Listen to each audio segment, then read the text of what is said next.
So I recently brought up bug out bags, right? You're taught to about bug out bags all the time on these preparedness channels, and they just kind of end the conversation about what should be in your bug out bag.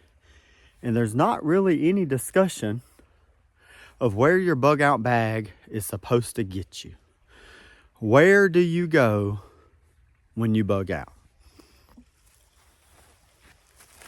So, as you can see here, I'm in the middle of the woods, right? And this is my own property. So, for me, this property is my location, right? I don't have a bug out bag to get to some grand destination. I have a home. I have 17 acres. I have water, I don't know if you can hear it in the background, but I have running water. I have 2 wells here, and I have a home. I have livestock. I have fowl, and there is wildlife here that, with patience, you could hunt. So, this is where I'm coming, right? I'm coming home. If I'm out in town, if I'm at work, I do work off the property. I do not work here at home. I'm coming home, right? But not all of you have the opportunity. Some of you live in the suburbs. Some of you live in these big subdivisions with 100, 200, 300 other people that you probably don't even know except for possibly your immediate neighbor. So you have a bug out bag. You just got into this. And you're like, all right, I've got my bug out bag. I'm prepared. But you don't have a destination. A lot of people, I think, have this misconception that, well, when I bug out, I'm going to get my bug out bag on and I'm going to get all my gear on and I'm just going to find some place in the woods and I'm going to make do until something better happens, right? That's what the shows show you, right? They show you them traveling on foot in bands of people together, and they're going through the woods until they find a location with other people, and it's just mind-numbingly boring walking until some big event happens. But we're not looking for a big event to happen while we're walking. We're looking for 0 events to happen while we're trying to get home, right? Things have already happened, and you want as much calm and peace before you get to your bug out location. But your bug out location cannot be some arbitrary spot in the middle of the woods. It needs to be a pre-planned destination. Where are you going? Hopefully you have started this journey and looked into building a community of like-minded people that also have the idea of, hey, things happen. I need a place to go in case those things happen. Like my home. I have a few members of the body of Christ that I am joined with, the church that I go to. No.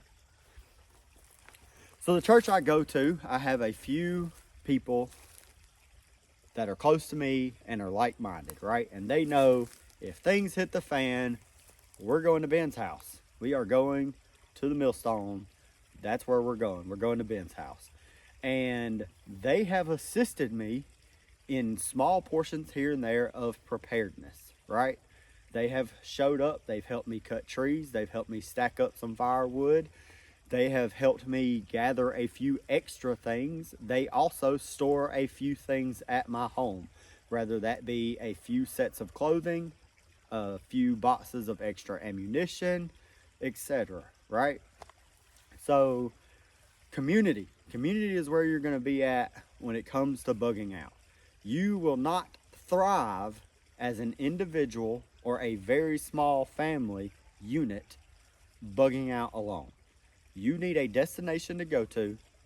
You need someone that can come together with you, because you're not going to be good at everything that needs to be done, and they're not going to be good at everything that needs to be done. You need to combine your resources, and you need to be able to combine your skills, right? You need to be able to understand hunting, processing, possible animal husbandry, which is the breeding and the taking care of, and then the eventual slaughter and processing of those animals.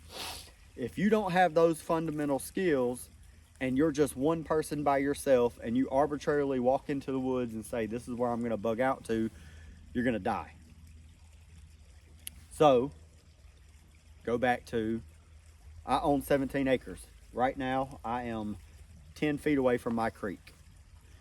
It is running water. Now, the beautiful thing about living in America is a lot of this water, as long as it is running, you can drink it. It may take your stomach some time to get used to it, so I recommend you filtering it. I recommend you boiling it. I recommend you having water tabs. But you're all right typically in America, as long as you're not in some of the states that have just literal garbage water systems. Don't go to Flint, Michigan, right, and drink the water. But where I'm at, I have played in this creek my entire life as a child. I've drank the water out of this creek before I knew any better. Never got sick, no upset stomach, nothing like that. But I have a well. That well, unfortunately, is not a hand-dug well that I could stick a bucket in to get water in case I lose power. I'm not prepared for that yet. But you take these things one step at a time, right? So, I have goats, pigs, chickens, and ducks. So in case of things hitting the fan, I'm going to use up as much food as I can out of my storage before I touch a single live animal on this farm, right? Those live animals will live out their life as long as possible, because what am I going to do with an entire pig when I process it? You need to understand what's going to happen next when it comes time. How are you preserving this meat? How are you preserving those vegetables? What are you going to do at the end of the day to move on to the next thing, to thrive and not just survive? No one wants to spend the rest of their life just barely getting by, because it's going to be a short and miserable life. So where are you going it needs to be one of the top priorities on your planning strategy. Is where am I going when I snatch that bug out bag up and I have to leave my location? If I live in some 25 to 35 house suburb complex or some apartment building, that's not where I'm going back to, because your location is going to be ransacked within the first 2 weeks. 14 days is probably the max you have before somebody comes knocking and they want your stuff. So you need a community. Now, if your entire suburb is a community of like-minded people and they've got the goods and they've got the means to protect it, by all means stay there, obviously. I don't see you getting 25 to 35 households to be on the same page in one mind and one accord, right? So build a community. You need that community. Then you can focus on what comes next as you build that community. So I would want to encourage you to look for people with like-mindedness, and hopefully out of that group, one of them either has property or knows somebody else with property, and they have the ability to say, yes, when things hit the fan, you can meet us all here, and this is where we will congregate. This will be our at least semi-permanent location to bug out to. Stay prepared, guys.